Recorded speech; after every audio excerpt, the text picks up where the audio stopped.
What's going on, everybody? Peace and power and elevation be to all of you. This your girl Tiffany. I'm here live in effect. So tonight I will be going into the subject about yoga and meditation and how they both serve the benefit of humans' health. And also I want to talk about transpersonal psychology. So make sure you like and subscribe to the channel, hit the notification bell, share the channel, and etc. You know what to do, right? For those of you that have been subscribed to my channel. All right. So the reason why I want to speak on this subject because a lot of people are so quick to say that yoga and meditation is pseudo and it serves no purpose or there's no scientific evidence behind these things, right? But we have to realize that everything that's considered to be pseudo is not always bad. Again, things that's considered to be pseudo-scientific is not always bad. In fact, there are certain things that helps and serve benefits to individual like meditation, yoga, or acupuncture, just to name a few, right? Just to name a few. All right, so these things does serve a purpose in people's life, especially people who have serious health issues going on, such as high blood pressure or deal with diabetes, or they just recover from a stroke or something. One of the things that doctors will recommend them to do is get involved or not just only exercising but doing some form of yoga meditation, and there's a reason why. So in a way, it has been proven that it serves benefits as far as health wise. So I'm going to read an article. I'm going to read a couple of articles, but this article right here comes from Harvard University, right? Harvard Medical School at the website health.harvard.edu, which is Harvard Health Publishing Harvard Medical School. And so they did research and studies on this. What I try to do is go to the academic sources to get the information, all right? Because it's pretty easy to go to the academic sources. So one of the common websites to go on is .org or edu, which is education, or .gov, which means government website. So those are usually the pretty reliable websites to go to. Now, if you go on a commercial website, it depends on who it is. Like if it's ran by somebody that has an organization, they use a commercial website, that's pretty reliable. If it's network, right, .net, again, it has to be based on the fact that it's ran by a particular organization or group of people, right? But you have to be careful with the commercial and network website, all right? But anyways, let's get into it. So here it is, right? Yoga benefits beyond the mat. And this came out September the 8th of 2021. And it says, yoga, an ancient practice and meditation, has become increasingly popular in today's busy society. For many people, yoga provides a retreat from their chaotic and busy lives. So this is the truth whether you're practicing downward facing dog posture on a mat in your bedroom, in an ashram in India, or even in New York's Times Square. Yoga provides many other mental and physical benefits. Some of these extend to the kitchen table, right? So it goes in to talk about the type of yoga. So there are many types of yoga. Hatha, which is a combination of many styles, is one of the most popular styles. It is more physical type of yoga than a still meditative form. And Hatha yoga focus on pranayamas, which is controlled exercise. And these are followed by a series of asanas, which is yoga postures, which ends with the savasana, a resting period. All right. And it says a better body image. Yoga develops inner awareness. It focuses your attention on your body's abilities at the present moment. It helps develop breathe and strength of mind and body. It's not about physical appearance. So yoga studios typically don't have mirrors. This is so people can focus their awareness inward rather than how a pose. All right. It said, or the people around them looks. Surveys have found that those who practice yoga were more aware of their bodies than people who didn't practice yoga. They were also more satisfied with and less critical of their bodies. For those reasons, yoga has become an integral part in the treatment of eating disorder and programs that promote positive body image and self-esteem. Now, this is based on scientific research that comes from Harvard University or Harvard Medical School. So, what we see that yoga pretty much helps a person to focus more on themselves, right? Focus on the internal part of them and not look towards what we call the ego. And it also gives you a better body image and boosts your self-esteem. So you'll be able to know the difference once you get into the formation of practicing yoga, right? You'll learn how to breathe better. You learn how to be more flexible. And you learn how to manage your stress level. Now, it goes on to say becoming a mindful eater. Mindfulness refers to focusing your attention on what you are experiencing in the present moment without judging yourself. So practicing yoga has been shown to increase mindfulness not just in class but in other areas of a person's life. Researchers describe mindful eating as a non-judgmental awareness of the physical and emotional sensation associated with eating. They developed a questionnaire to measure mindful eating using these behaviors. Eating even when full, right? Being aware of how food looks, tastes, and smells. Eating in response to environmental cues such as the sight or smell of food. Eating when sad or stressed. Eating when distracted by other things. The researchers found that people who practice yoga were more mindful eaters according to their scores. Both years of yoga practice and number of minutes practice per week were associated with better mindful eating scores. So practicing yoga helps you be more aware how your body feels. This heightened awareness can carry over to mealtime as you savor each bite or sip and know how food smells, tastes, and feels in your mouth. Now, here's the thing. Just because you practice yoga does not mean that you won't deal with any health issues, right? The whole thing is to minimize the amount of health issues that you go through, right? So it helps to keep it under control. That's the main purpose. But that doesn't mean that you'll never experience health throughout your life. Because here's the thing, as humans, we go through the process of decaying. So our body starts to decay, meaning that our body starts to lose its figure, right? And slowly lose its, and slowly over a period of time, things occur, all right? So what I learned about looking up information about cancer, what happened is the abnormal cells, right, in the cancer, it does not die like it should. So what happened is those abnormal cells become cancerous.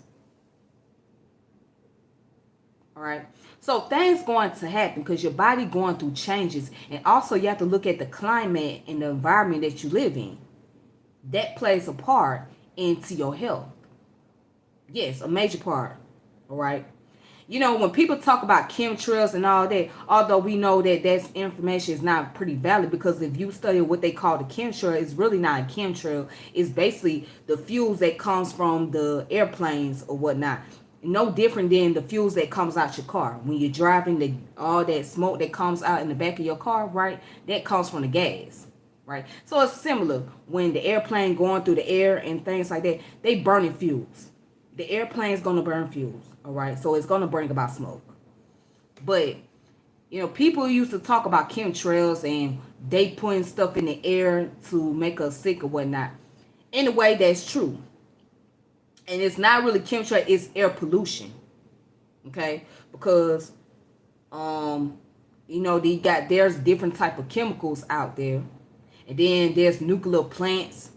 And if you live in the area, what we call the inner city, there's a lot of nuclear plants, warehouses, where there's going to be all type of chemical going in the air and things like that. So when you're inhaling a lot of stuff, right, it does something to your respiratory system over a period of time. You know, so when there's air pollution, yeah, at some point in time, it can make you sick. And then also, we have to be mindful of not only air pollution, but also environmental pollution, where people throwing trash on the streets, throwing trash in the water, especially when they at the beach somewhere throwing trash. What happens with that, it causes a major pollution inside the water because you have life in the water. You have animal life and plant life in there as well. So when anybody keep throwing trash, that's going to accumulate and it's going to bring about contamination, which bring about pollution, which going to increase more viruses and bacteria, unwanted bacteria, which brings about diseases. So in a way, as humans, we contribute to these things by making ourselves sick because we're not really practicing proper hygiene. When I say proper hygiene, we're not practicing thorough hygiene like we should collectively. Now, I'm not talking about individually, but collectively, we're not practicing thorough hygiene. So we're too busy polluting by throwing trash in the streets or throwing trash in the water. And we not realizing that that's going to make us even more sick, and that affects our respiratory system and our immune system later on down the line. But getting back to the concept about meditation and yoga, yeah, these things serve benefit. It help to bring about balance in your health, you know, and that's why you always want to make sure you do it in a clean environment.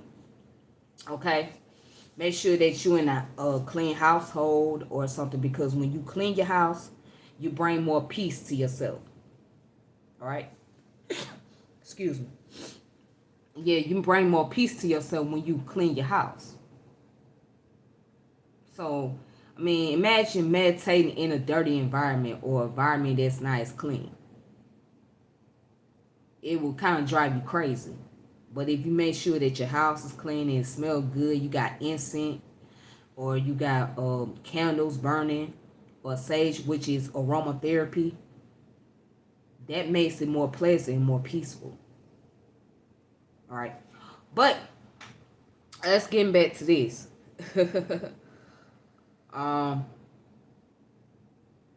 So let's go into the next step about transpersonal psychology. Now, what does transpersonal psychology have to do with yoga and meditation? Well, here it is. So, transpersonal psychology, right?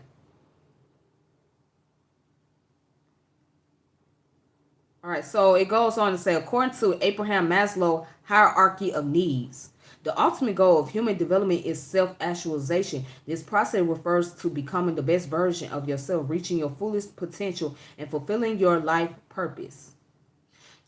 Traditional views of self-actualization emphasize attaining certain psychological characteristics such as positive self-esteem, self-reliance, and autonomy.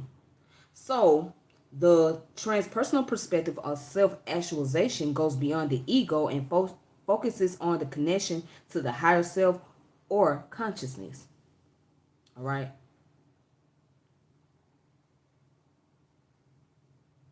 Now it says transpersonal approaches to self-actualization. So transpersonal psychology provides a variety of approaches to self-actualization, including meditation and mindfulness practices, spiritual practices, exploration of altered states of consciousness, and the therapeutic approaches such as transpersonal psychotherapy. Transpersonal psychotherapy may include techniques such as dream work, prayer, guide imagery, on top of traditional talk therapy, right? So this is why there are people who get initiated into spiritual system, all right? So people, for example, get initiated into African spirituality. Why is that? Because in the African spiritual system, it helps a person to go and do the internal work. right? So when you do the internal work, you're working on the inner self, which what we call the shadow work. So when you do the shadow work, it brings out the true or the self-actualization that's been on the inside. So you actually dealing with who you were on the inside, right? So once you bring that inner part out, you focus on that inner part, because the outer part is just a cover up of what's on the inside. So you using that ego to mask what's going on inside of you. So when you get initiated to different type of spiritual system, the whole purpose is to work on yourself, to build relationship with yourself. And that way you can be able to learn how to build relationship with others and be able to have that connection with the divine source. And understand that that divine source is also in you, right? So for those who are in African initiated, right? Those who are African initiated, they pretty much try to not only connect with self but also connect with the ancestral realm or the ancestors. So they connect with those ancestors who have transcended into a spiritual realm. So whether it be their biological ancestors or just those who were like community ancestors, etc. Okay? So they tap into those spirits of those people, right? But at the end of the day, it's really about working on yourself. But people have made spirituality more like a trendy thing. You know what I mean? And it has been used as a cover up to disguise people's delusion as opposed to people actually using spirituality for what it really needs to be used for. It really has to be used for shadow work, working on the internal self, working on your ego. Because we all have egos, whether we want to admit it or not. Let me see. Somebody put Qigong is an ancient practice older than yoga. All right, so let me look in what Qigong is.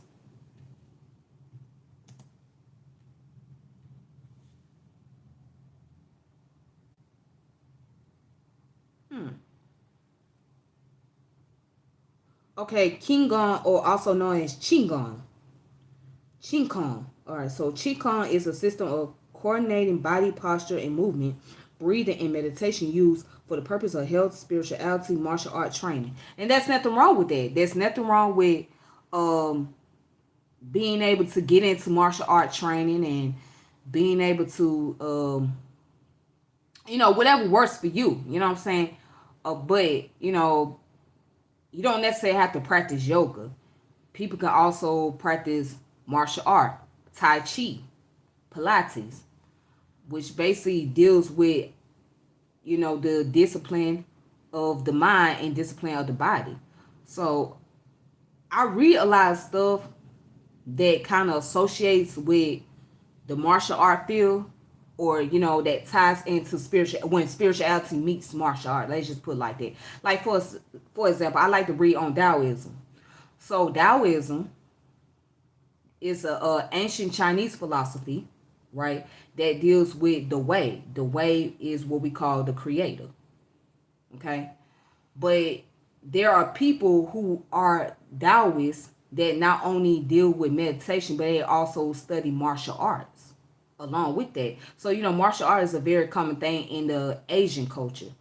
But yeah, they fuse the spirituality aspect with the martial art aspect to balance everything out. So, okay.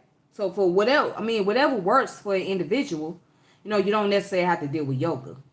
But I'm speaking on yoga tonight because I know people would try to demonize it as something evil, or there's people who are in the scientific community who try to say it's pseudo, and they have not did a thorough research on it.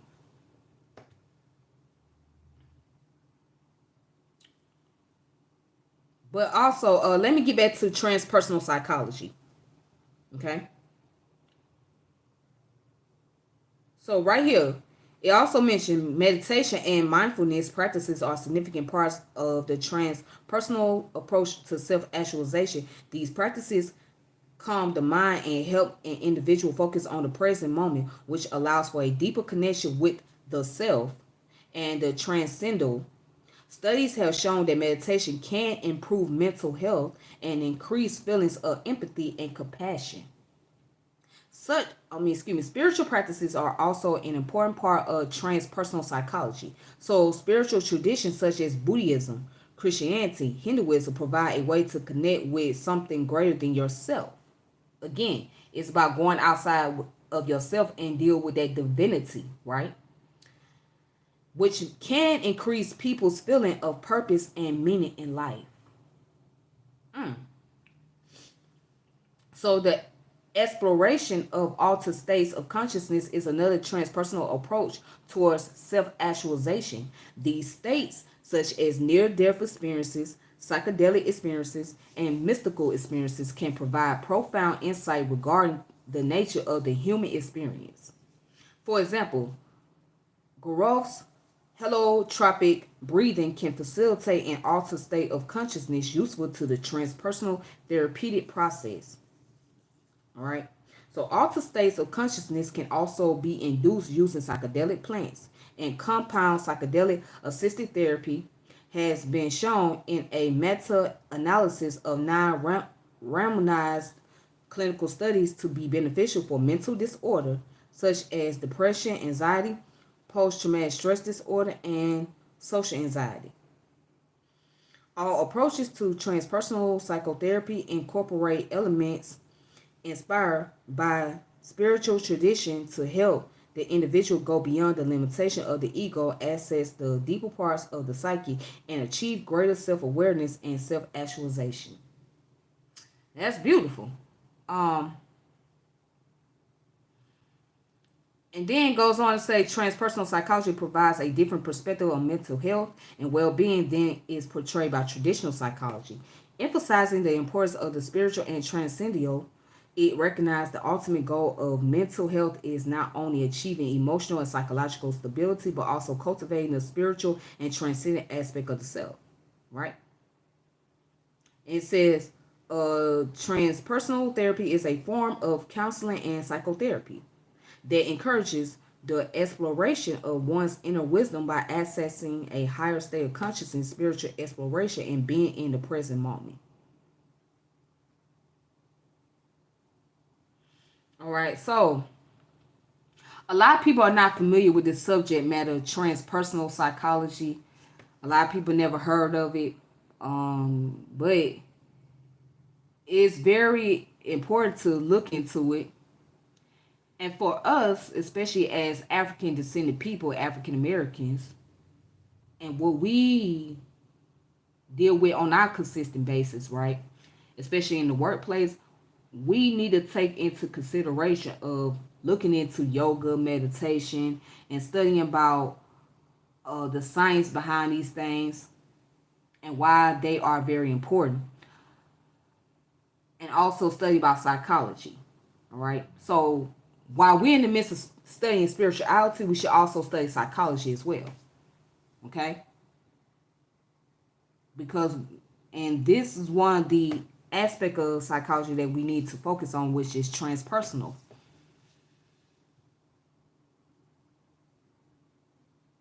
And that's a way for us to actually learn how being in tune with spirituality helps us psychologically and help us become better people. All right. So at the end of the day, I always say this: religion is a blueprint. Religion is just a blueprint. So identify as Christian, Muslim, Hindu, or Buddhist, whatever. Those are just blueprint. Those are just label. What matters the most is the psychology. Because you can have individuals that's practicing the same religion, but there is different intentions, and there is the psychological difference. So some people use spirituality or religion as a way to commit horrendous crimes and do evil things to others, whereas others, where there are people who use spirituality and religion as a way to benefit themselves and help those around them. So what I'm saying is we cannot be so fixated of critiquing individuals in our community who are drawn to spirituality, whether it be African spirituality or Taoism. And we cannot also look down on those who are in the Christian community, Muslim community, Judaism, because if they see those things as beneficial and help them to be able to learn how to be social and become better productive citizens or productive individuals throughout their lives, who are we to tell them that this is not for them, or why should we go about throwing them under the bus? Yeah, of course you have a right to disagree. Yes, of course you don't have to follow the narrative. But at the same time, you can't demoralize people. How long you going to continue to bring about criticism to those who are practitioners of Abrahamic religion or non-Abrahamic religion? And especially if you can't offer any practical solution which will help them throughout the day or throughout their lives. If you can't offer any type of practical solution, then your best bet is to fall back and let people do what's best for them. So, yeah. All right. Let me see. Let me look into the comments. So somebody put chakras resonate with yoga once they are unblocked. Your soul comes into alignment. Thank you for educating the masses. It shows your expansion and love to raise everyone's frequency. Much love to you. Oh, thank you. And thank you for watching. I really appreciate that. Yeah, it's about just bringing the information. And I try to bring vital information that will be more beneficial for individuals to be able to learn. I try to, give like different subject fields and different subject matter that the common person may not be familiar with. In life, our main purpose is to learn. So when you learn, you can be able to live. If you don't have a desire to learn, then you have no desire to live. Again, if you have no desire to learn, you have no desire to live.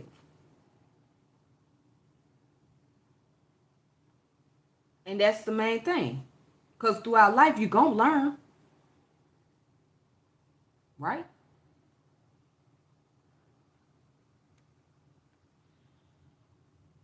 It's meant to heal the body and regenerate the cells. Yoga is meant to bring self-awakening. Yes. Yoga, chakras, and Qigong, the laws of universe, sound therapy, meditation, reflexology, acupuncture, mantras, psychology, they all work together to a greater awakening. Yes. And you can't get mad at those who are actually doing it. Why do you criticize those? If they bounce it, that's why I don't step on toes of people that does meditation. All right. Now, there are people that would try to distort information by using some form of pseudo ideology as a way to try to juxtapose what yoga and meditation is and what diet is all about. So, for example, you got people talk about alkaline diet.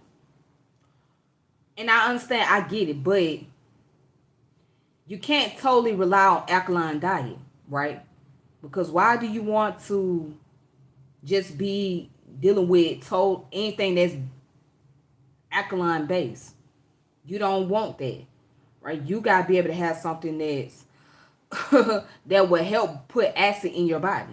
You got to have acid because you got to be able to break down particles, break down the food, etc. You know what I'm saying? You got to have the acid. So it would do no good to just be totally alkaline and all you doing is getting rid of the acid that is needed in your body. You know what I'm saying? So like people talk about Dr. Sabi. Ain't no shade to Dr. Sabi. May he rest in peace. He did what he could, but there was things that was disagreeable. So the whole thing about curing and the whole stuff about just dealing with alkaline diet, no. There's other diets out there. You don't have to just be on the alkaline diet. You know, there's various form of diet that you can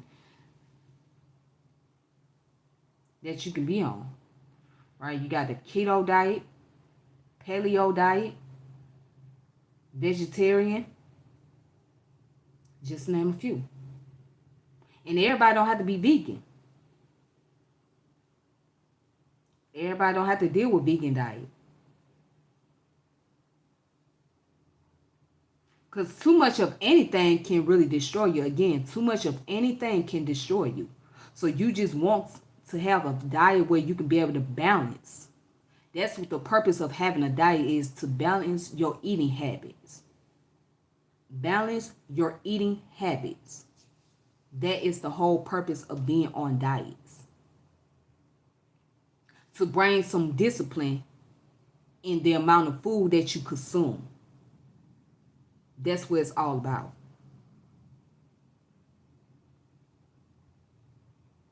But yeah, I don't have no shades with those who study yoga and meditation because it's beneficial. I mean, it's already scientific. Hey, Phillips, how you doing? It's been a long time. How you doing, Phillip? You know what I mean? But we also got to get in the habit of talking about health. We got to, especially as black folks, we got to start talking more about health and wellness. We got to make that the center of our conversation. Because it's a lot that's going on. And many of us have high blood pressure, diabetes, and cancers. We got to really get into that habit of having conversation about various disease and how to balance our diet and how to maintain our wellness. We have to.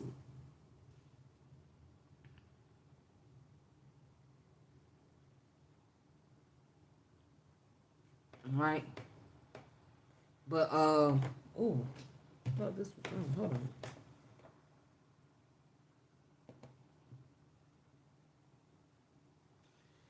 But that's it. That's all I have for tonight. I just wanted to get on here and talk about this subject matter. So until next time, y'all take it easy on yourself. Peace and power to every last one of you. Thank you for watching my channel. Thank you so much. And also another thing I want to incorporate on there. Make sure you exercise. Exercising is good for you. Going to the gym is good. It's nothing wrong with that. You'll feel so relieved once you leave that gym. When you go to that gym and you start working on the machines or stretching or whatever, trust me, you'll feel so relieved. It's very therapeutic.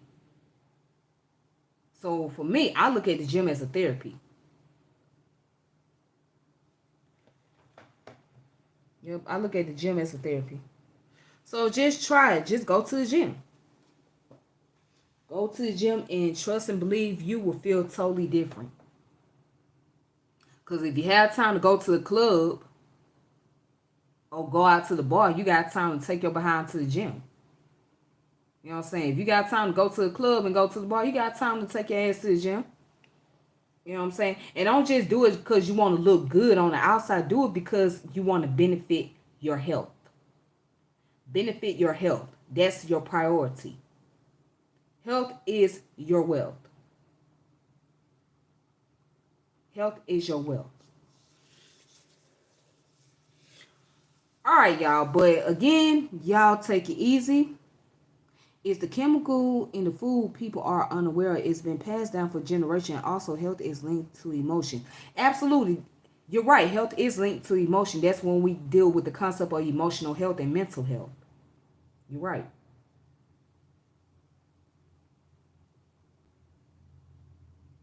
You're right. So I'm going to go ahead and log off. Thank you guys for watching. Shout out to the people in the chat. And for those of you that's just coming in, you guys have to watch the video from the very beginning. And make sure you subscribe to the channel, hit the notification bell, share the channel, like the channel, check out my previous videos. And that's it. So until then, y'all, peace and power and elevation. It's your girl Tiffany, and I'm logging off. All right. Thank you. Have a good one.